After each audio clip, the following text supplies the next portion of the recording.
나는 이승만입니다.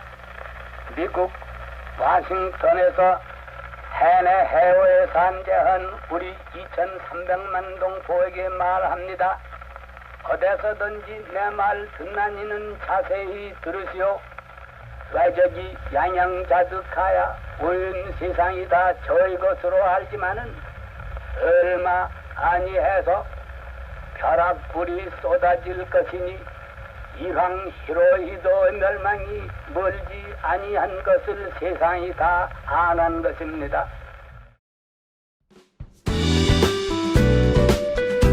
속물경제소비자TV의 이성구입니다.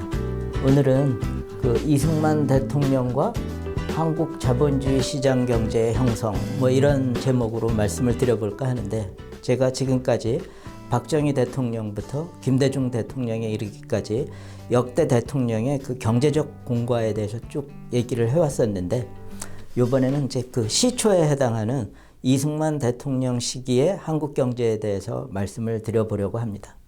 다만 이 시기는 제가 실제 경험한 시기가 아니죠. 물론 제가 태어난 시기이긴 하지만 초등학교도 들어가기 전에 이승만 대통령 정권은 그 막을 내리게 됩니다. 그런 면에서 본다면은 제가 그저 여러 글로 접한 피상적인 내용이라는 점은 미리 말씀드려 놓고 시작을 해볼까 합니다. 사실 이승만 대통령 시기는 오로지 경제적 측면에서만 평가하기는 쉽지 않습니다. 어떤 면에서 1948년의 그 제헌헌법의 내용을 보면은 상당히 사회주의적인 내용을 많이 담고 있습니다. 근로자의 이익 균점권이라든가 각종 중요 산업의 국유화, 물론 재산권이 보호된다는 자본주의의 기초적인 내용이 있긴 하지만 전체적으로 본다면은 이게 자본주의 국가의 헌법인가 이런 의문이 들 정도입니다. 그건 그 당시에 우리의 사회상을 반영한 거기도 했고, 또 헌법 기초에 참여한 분들이 시장 경제나 자본주의에 대한 이해가 그렇게 깊지 않았던 것 같습니다. 그래서 정부 수립 직후에 이승만 그 정권에서의 가장 중요한 경제 정책은 어떻게 보면 농지 개혁이었다고 볼 수가 있습니다. 1949년에서 50년에 걸쳐서 이루어지는데, 이 농지 개혁에 대해서는 일부 비판적인 견해도 있습니다. 왜 그러냐면은 이때 말하자면은 농지를 갖고 있었던 그 상층 자본가들이 농지를 기반으로 해가지고 산업화를 이끌었어야 되는데, 그런 그 산업화를 이끌 자본가 계층을 붕괴시켰다 하는 비판이 있는 거죠. 그리고 어떻게 보면 어쨌든 자본주의의 기본 원칙에는 안 맞죠. 물론 몰수 유상분배라고 하지만 그 한 해 소출물의 1.5배, 150%, 5년간 소작료를 내면은 그냥 이 자경농한테 배분되는 거였기 때문에 그런 자본주의 원칙에는 맞지 않습니다. 다만 이 농지개혁을 통해 가지고 자영농 계층이 확대됐고, 이미 그 토지개혁을 마친 북한하고 6.25 전쟁 기간 동안 우리 남한 정부가 이 농민들, 민중의 그 지지를 얻으면서 국가를 지키는 일을 할 때는 꼭 필요한 거기 때문에 이 농지개혁은 어느 정도 성공적이었다고 볼 수밖에 없을 겁니다. 그리고 이 농지개혁은 이승만 정권만이 아니라 미 군정의 요구사항이기도 했고, 또 이승만은 그 지주계급인 한민당의 지지를 받아가지고 당선됐음에도 불구하고 이 농지개혁을 이끈 것은 이승만 대통령이 그 농림부 장관으로 임명한, 어떻게 보면 이승만 대통령의 정적에 속하는 조봉암 씨였기 때문에 이승만 대통령의 그 정치적 수완을 읽을 수도 있는 대목입니다. 어쨌든 이승만 대통령의 초기 관심은 경제 정책보다는 그런 열악한 국내 정치 기반 속에서 미군정, 미국과의 외교적 거래를 통해서 권력을 공고히 하면서 공산주의를 막아내는 게 가장 최대의 관심이었을 걸로 생각이 됩니다. 물론 그렇다고 이승만 대통령이 경제 문제에 전혀 무관심했던 것은 아닙니다. 민족 번영의 유일한 길은 이 경제 번영에 있다. 이런 그 글도 발표한 적이 있고, 1949년에는 기획처를 만들고 산업 부흥 5개년 계획도 수립했습니다. 다만 그러고는 곧바로 6.25가 발발하는 바람에 전쟁 수행이라는 아주 초유의 위기 상황에서 경제정책이 중요한 관심사가 될 수는 없었겠죠.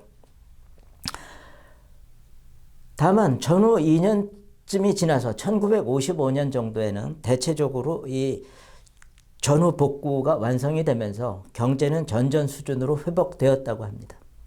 그런데 경제 성장을 위해서 노력하던 도중에 4.19가 터져가지고 그 여러 가지 과업들은 민주당 정권에 인수되었고, 그리고 실제로 5.16 그 군사 정권이 이제 등장하면서 이 경제개발 5개년 계획을 수립해 나가고 하는데, 그 5개년 계획이 민주당 정부가 5.16 직전에 국무회의 심의를 마친 5개년 계획을 기본으로 하고 있다는 점을 본다면은, 어떻게 보면은 이런 경제개발 계획의 모태는 이미 이승만 정권 때부터 싹터 있었다, 이렇게 볼 수는 있는 거죠. 그리고 이승만 정권 시기에 농지개혁 다음으로 중요한 경제정책은 미 군정이 갖고 있었던 일본인 소유의 기업과 자산들을 이 민간인들한테 불화하는 일이었습니다. 말하자면 이걸 통해 가지고 정부가 갖고 있었던 여러 가지 경제적 재산들을 민간에 줌으로써 시장 경제가 작동하게 했던 중요한 일이었던 거죠.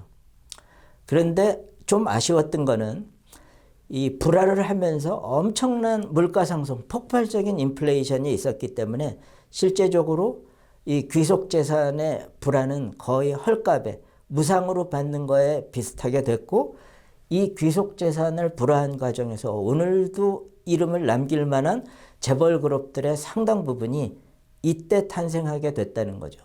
그런 점에서 본다면은 최초의 우리나라의 그 재벌 내지는 자본가 그룹의 형성에서 공정한 경쟁이 이루어지지 않았던 것은 매우 아쉬운 부분으로 생각이 됩니다. 어쨌든 이 귀속 재산의 마지막 불화로 볼 수 있는 은행의 민영화가 1954년에 진행됐고, 1955년에는 한국이 IMF와 IBRD에도 가입을 합니다. 그리고 중앙은행 중심의 미국식 은행제도가 구축되는 거죠. 어찌 본다면은 이 이승만 시기에 대체적으로 우리나라의 자본주의 경제제도가 그 틀을 갖춰가게 됩니다. 그리고 이승만 정권 시기에 말하자면 이제 농지개혁, 귀속재산 불화, 그리고 세 번째 굉장히 중요한 경제정책이 미국의 원조였습니다. 1955년부터 1960년에 이르기까지 우리 경제 전체에서 GDP에서 미국 원조가 차지하는 비중이 거의 20%에 가까웠다고 하니까 이 원조가 한국 경제에 정말 중요한 부분을 차지했던 거죠. 어떻게 보면은 한국의 정부 예산의 대부분을 미국 원조가 차지할 때도 있었습니다. 그렇기 때문에 이승만 그 정권은 경제 정책의 굉장히 중요한 부분이 미국에서 어떻게 하면 원조를 많이 받아낼까 하는데 이 집중돼 있었고, 근데 역설적으로 모든 관심을 거기에 갖다 보니까 오히려 경제 정책은 실패했다는 비판까지 받고 있습니다. 구체적인 내용을 얘기하자면은 원조를 많이 받기 위해서 그 당시 물가는 아주 폭발적으로 증가했는데 환율은 그대로 묶어놓고 있었습니다. 왜 그랬냐면은 미국한테 이제 한국에서 여러 가지 하는 일들을 도와주기 위해서 원화를 먼저 꿔주고, 그 꿔준 원화에 대해서 달러로 받았는데 그 원화하고 달러의 환율을, 그러니까 원화를 고평가해가지고 1달러가 예를 들어서 원래 시중에서는 한 1,500원쯤에 거래되더라도 500원이다. 이래야지 어떻게 돼요? 미국에서 달러를 많이 받아낼 수 있게 되거든요. 그래서 달러의 가치를 아주 싼 값으로 고정시킨 다음에 니네가 많이 돈을 줘야 된다고 좀 떼거지 나쁘게 얘기하면 썼던 겁니다. 그래서 미국도 그게 굉장히 불만이었어요. 다만 그런 식의 전술을 통해 가지고 원조를 실제로 많이 받아낼 수 있었는지는 뭐 의문이 들기도 하지만, 말하자면 그런 의도에서 달러의 가치를 공정환율이라는 이름으로 시장 가치보다 한 2분의 1 내지 3분의 1 수준으로 고수했던 거죠. 이게 아주 이승만 대통령의 고집이 굉장히 컸습니다. 그리고 그걸 통해서 원조를 많이 받아냈다고 주장을 하고 있습니다. 다만 그러다 보니까 원화가 그렇게 고평가되다 보니까 우리나라 기업들이 수출할 메리트가 아주 적었어요. 우리는 수출해가지고 달러를 받더라도 그 공정환율에 따르면은 얼마 돈을 못 벌게 되는 거거든요. 물론 이승만 대통령도 그 후에 박정희 시대처럼 수출 기업에 대해서 이런 이제 뭡니까 달러를 수출하고서 받는 달러를 가지고 원화를 조금밖에 못 벌게 되는 거를 보상해 주기 위해서 수출 보상금도 주고 네가 받은 그 달러로는 원화로 바꿀 거 없이 직접 다른 물건을 수입할 수 있다. 소위 수입 수출 연계제 같은 거를 통해 가지고 여러 가지 인센티브를 주긴 했지만 그 당시 기업들의 수출 역량도 좀 부족했고 이런 제도들이 아직 안정적으로 운영되지 않았기 때문에 그 기업들이 수출에 적극적으로 진입하기 굉장히 어려웠던 겁니다. 그게 바로 이승만 시기하고 박정희 시기에 박정희 시기에는 아주 비약적인 경제 성장이 일어나고 이승만 시기에는 그런 경제 성장이 좀 정체되어 있었다는 그 평가를 받는 한 원인이 되는 거죠.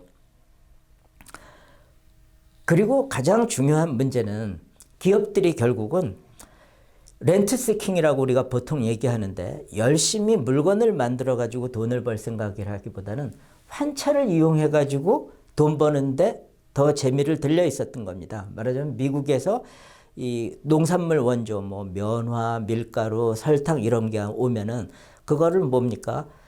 그 싼 달러를 환산된 값으로 산 다음에 그걸 가공해서 국내 시장에 팔아가지고 돈을 버는 거가 수출하고 이러는 것보다 훨씬 좋았던 거죠. 그런데 그러다 보니까 아까 귀속재산 불화에서도 어떻게 됐어요? 연고를 이용해가지고 미군정이 갖고 있던 일본인들의 재산을 싸게 파는 게 부자가 되는 가장 좋은 방법이었다고 했듯이 이제는 이런 원조 물자를 싸게 사는 거가 부자가 되는 가장 좋은 방법이다 보니까 이거를 잘하기 위한 유착관계들이 많이 형성이 돼 있었던 거죠. 그래서 기업들이 생산활동에 전념하기보다는 이런 어떻게 하면은 원조 물자를 좀 싸게 살까, 어떻게 보면 귀속재산을 좀 싸게 받을까 하는 거에 더 열심이었고 문제는 그런 기업이라는 거는 국내에만 그러니까 외국 기업이 와가지고 그런 일은 할 수 없으니까 주로 국내 기업들 간의 경쟁이 이루어지다 보니까 국내 시장에서도 경제 성장은 그 경쟁은 굉장히 제한될 수밖에 없었던 거죠. 그러니까 어찌 보면은 그 당시에 미국 원조라는 거가 기하선상에 있는 한국 경제를 지탱하는 굉장히 중요한 젖줄이기도 했지만 한국 경제의 발전을 가로막는 장애물이 되기도 했던 겁니다. 그런데 이런 비판에도 불구하고 이승만 정권 시기에 전후 복구는 비교적 신속하게 진행됐고 그 당시 막 4%가 넘는 그 출생률 그러다 보니까 주로 애들이 어린 애들만 많은 사회인 거거든요. 에 비교해 가지고 이 경제 성장률이 5%가 넘었다는 거는 경제 성장이 그렇게 나빴던 것만은 아닙니다. 어떻게 보면은 5.16 이후에 군사 정권이 그 자신의 그 경제 정책의 성과를 좀 과대 포장하기 위해서 이승만 정권 시기의 경제를 그냥 정체기로 폄하하는 경향도 있는 거죠. 그리고 무엇보다도 중요한 거는 이 시기에 금융, 세제, 무역 관련된 자본주의적 제도들이 전부 자리 잡게 됩니다. 사실은 그런 제도를 기반으로 60년대 이후에 고속성장이 이루어졌다고도 볼 수 있는 거죠. 총괄적으로 얘기하자면 이승만 정권기의 한국 경제를 그냥 정체됐다는 것만으로 평가하는 것은 그다지 옳지 못하다. 그리고 가장 중요한 것은 당시 이런 사회주의적 세력이 우리 사회의 과반을 점유하는 상황에서 한국 사회의 시장 경제와 자본주의를 확립했다는 점에 대해서 이승만 정권을 높이 평가해야 된다 하는 점입니다. 만일 그런 이승만 대통령의 확고한 리더십 그리고 미래를 보는 세계 경제를 보는 눈이 없었다면 우리는 중국, 러시아와 같은 그 공산주의 열강 옆에서 자본주의를 과연 유지할 수 있었을까 하는 의문이 듭니다.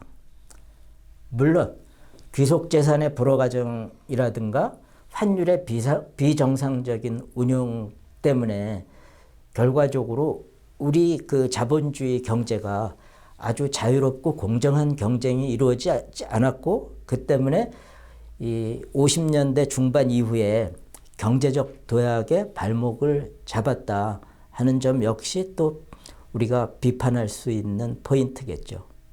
어쨌든 간 이승만 대통령을 평가하면서 오로지 경제만을, 그러니까 경제의 성과만을 가지고 평가하는 것은 부족한 면이 있고, 가장 중요한 부분은 한국을 자본주의 국가로 성장시키는 기초를 만들었다 하는 점은 평가할 필요가 있다.